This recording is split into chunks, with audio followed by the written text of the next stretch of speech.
सबैजनालाई true learning च्यानलमा welcome छ। आज चाहिँ म काठमाडौँ मेट्रोपोलिटन स्कलरसिप इन्ट्रान्स इक्जामको फर्म चाहिँ कसरी भर्ने भन्ने कुरा यो भिडियोमा डिटेलमा भन्छु। यो भिडियो चाहिँ अन्तिमसम्म हेर्नु होला है त। अब काठमाडौँ मेट्रोपोलिटन स्कलरसिप इन्ट्रान्स इक्जामको फर्म भर्नको लागि सबैभन्दा सुरुमा तपाईहरुले गुगल ओपन गर्नु हैन। त्यसपछि गुगल ओपन गरिसकेपछि चाहिँ तपाईहरुले यस्तो इन्टरफेस सबैको मोबाइलमा आउँछ। त्यसपछि यहाँ यो माथि देखिरहनु भएको छ तपाईहरुले यहाँ entrance.kathmandu.gov.np भनेर देखिरहनु भएको छ हो। त्यसमा अब तपाईले त्यही टाइप गर्नु हैन।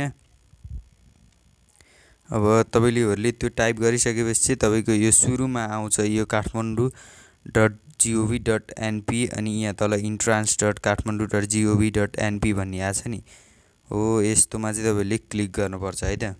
यहाँ स्कलरसिप फर्म पनि लेखिरहेछ, यहाँ तपाईले क्लिक गर्नुपर्छ।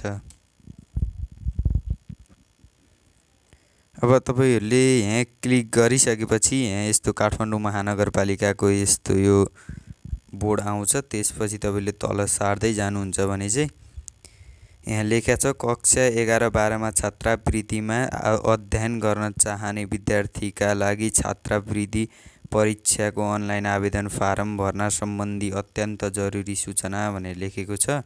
तपाईले यहाँ तल सार्नुहुन्छ भने यहाँ अन्य धेरै कुराहरु लेखेको छ है, यो पढ्न सक्नुहुन्छ राम्रोसँग। अब यहाँ नम्बर 1 मा चाहिँ हेर्नुहुन्छ भने छात्रवृत्ति परीक्षा सञ्चालन हुने कार्यक्रमहरुको विवरण भनेको छ।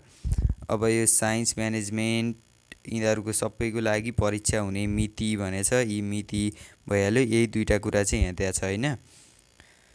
अब नम्बर 2 मा हेर्नुहुन्छ भने अनलाइन आवेदन फारम पेश गर्न शुल्क र समय भनेछ।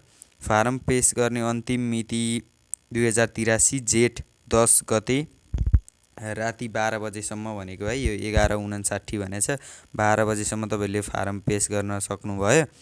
त्यसपछि चाहिँ आवेदन शुल्क चाहिँ तपाईहरुको निशुल्क हुन्छ, पैसा लाग्दैन। फारम भर्न चाहिँ कुनै पनि पैसा लाग्दैन है, यो चाहिँ फ्री हुन्छ। काठमाडौँ मेट्रोपोलिटन इन्ट्रान्स इक्जामको फर्म भर्न चाहिँ यो निशुल्क हुन्छ।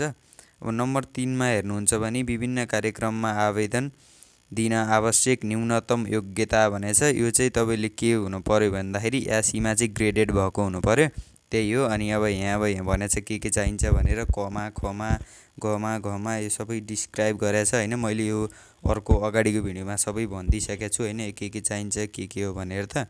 त्यो भिडियो तपाईले चेक गर्न सक्नुहुन्छ है। अब अर्को 4 नम्बरमा छ प्रवेश परीक्षाको पाठ्यक्रम र उत्तीर्णाङ्क सम्बन्धी व्यवस्था भनेको छ। कस्तो व्यवस्था छ भनेर यहाँ लेखेको छ। यी बहुवैकल्पिक अब एमसीक्यू हुनेछ, यस्तो सबै लेखेको छ हैन। यी कक्षा 10 को पाठ्यक्रममा आधारित हुनेछ। अनिवार्य गणित 30 वटा, विज्ञान तथा प्रविधिबाट 30 वटा, यो पनि मैले अर्को भिडियोमा भनिसकेको छु हैन।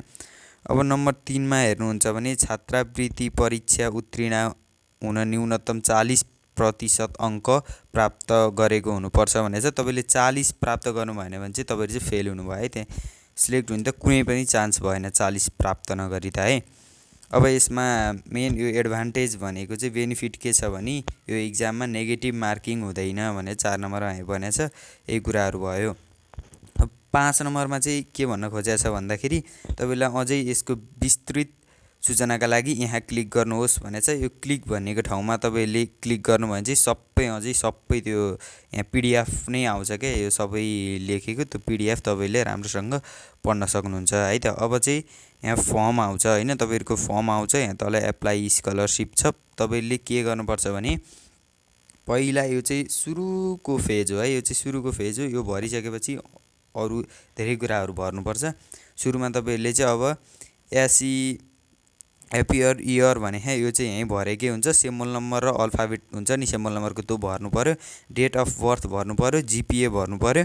र तपाईले जीपीए भरिसकेपछि तपाईले चाहिँ अनि एप्लाई स्कलरसिप गरेपछि तपाईहरुलाई चाहिँ पासवर्ड आउँछ है। पासवर्ड तपाईले के भर्नी भन्नु पर्दैन, किनभने यो पासवर्ड भनेको पछि आउने कुरा हो। अब पहिला तपाईले चाहिँ यो अरु भरेर एप्लाई स्कलरसिपमा क्लिक गरिसकेपछि चाहिँ तपाईको पासवर्ड चाहिँ पछि आउँछ। तपाईको पछि चाहिँ पासवर्ड आउँछ है। पहिला तपाईँले यति फिल गरेर चाहिँ एप्लाई स्कलरसिप भनेर चाहिँ हान्नुपर्छ है त। अब यहाँभन्दा अरू चाहिँ अब मेरो मैले अहिले भर्नलाई कुनै पनि symbol number date of birth छैन, त्यही भएर मैले भरेको छैन। अब यति नै हो। यहाँभन्दा भित्र गइसकेपछि अरू धेरै कुराहरू हुन्छ, तर अब मैले चाहिँ अब भर्न मिलेको छैन नि त, कसरी भर्ने होइन।